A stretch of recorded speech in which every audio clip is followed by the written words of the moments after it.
मैं इंजीनियर बनूं, मैं डॉक्टर बनूं, मैं लॉयर बनूं, मैं मीडिया में जाऊं,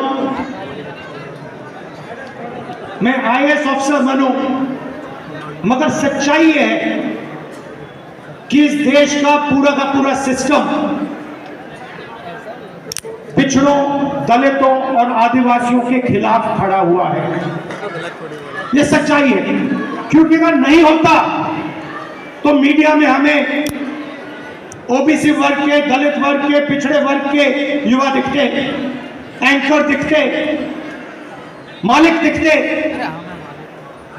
200 बड़ी बड़ी कंपनियां हैं, अदानी जी, अंबानी जी, टाटा, बिरला। इन कंपनीज में दलित, आदिवासी, पिछड़े लोग हमें मैनेजमेंट में दिखते, मालिकों की लिस्ट में दिखते, मगर नहीं। आपको हिंदुस्तान की 200 सबसे बड़ी कंपनियों की मालिकों की लिस्ट में एक ओबीसी नहीं मिलेगा, एक दलित नहीं मिलेगा, एक पिछड़े वर्ग का नहीं मिलेगा। सच्चाई। तो आपको कहा जाता है, दलितों को, आदिवासियों को, पिछड़ों को कहा जाता है कि यह देश आपका है, इस देश में आपकी भागीदारी है, इस देश में आपकी प्रगति हो सकती है। मगर अगर हम डेटा को देखें तो यह बिल्कुल झूठ साबित होता है। डेटा दिखाता है कि 90 लोग हिंदुस्तान की सरकार को चलाते हैं, बजट बांटते हैं। 90 में से 3 दलित, 3 ओबीसी, 1 आदिवासी। 100 रुपए में से 5 रुपए ओबीसी वर्ग निर्णय लेता है। 100 में से 5, आपकी आबादी 50%, भागीदारी 100 में से 5। दलित भागीदारी 15%, आबादी 15%, भागीदारी 100 रुपए में से 1 रुपया। आदिवासी 8% आबादी, भागीदारी 100 रुपए में से 10 पैसा।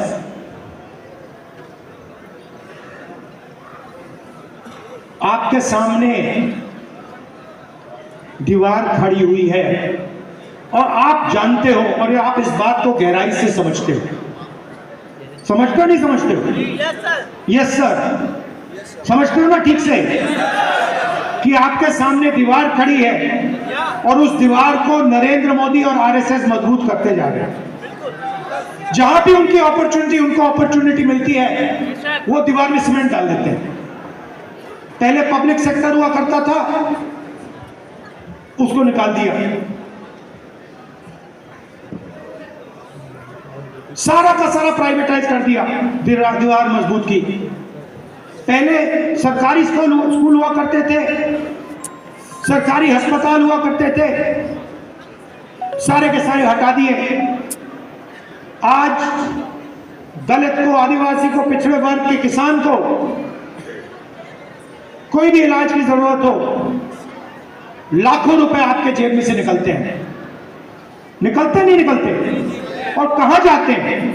आपकी जेब में जाते हैं क्या? पिछड़ों की जेब में जाते हैं? दलितों की जेब में जाते हैं? आदिवासियों की जेब में जाते हैं? नहीं, 25 अरबपतियों की जेब में जाते हैं। उन 25 अरबपतियों में मुझे दलित नाम बता दो, आदिवासी नाम बता दो, पिछड़े वर्ग का नाम बता दो। मैं खड़ा हूं, बता दो, एक नाम बता दो। अदानी आदिवासी है क्या? दलित है, पिछड़े वर्ग का है। अंबानी आदिवासी है क्या? दलित है, पिछड़े वर्ग का है। टाटा, बिरला, ये आदिवासी है, दलित है, पिछड़े वर्ग के को नहीं। तो सारा का सारा आपका धन आपके जेब में से निकालकर उनके ओर जा रहा है। और उसमें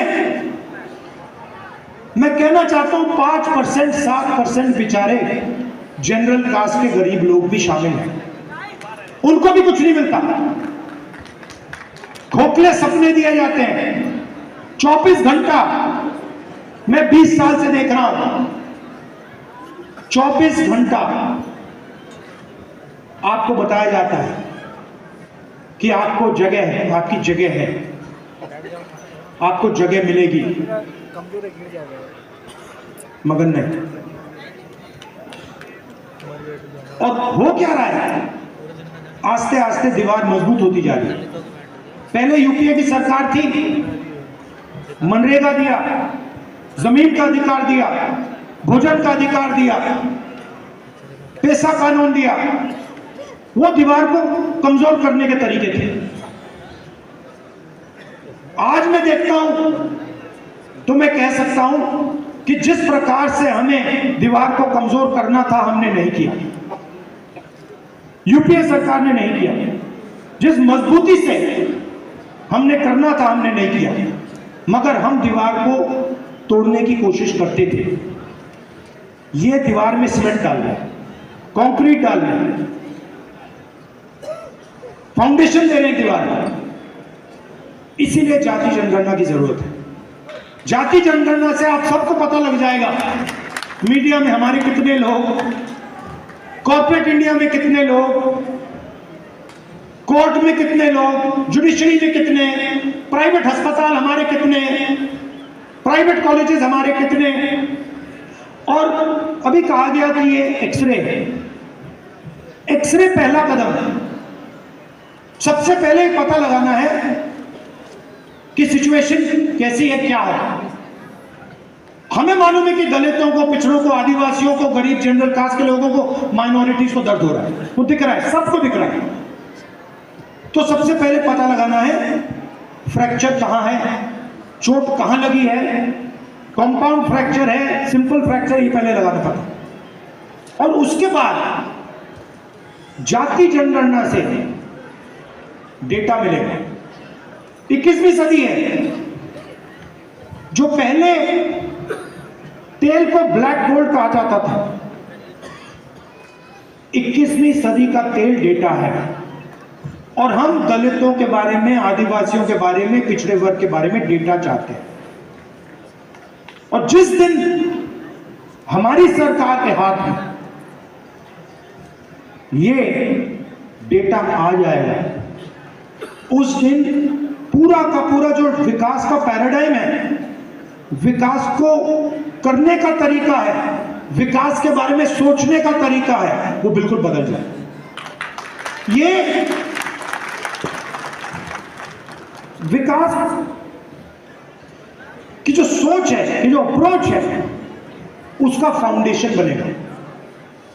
तेलंगाना में हमने काम शुरू कर दिया है और आप देखना जब तेलंगाना में रिजल्ट आएंगे, जाति जनगणना का रिजल्ट आएंगे, तो हमारी पॉलिसी जाति जनगणना के डेटा के बेसिस पे बनेगी।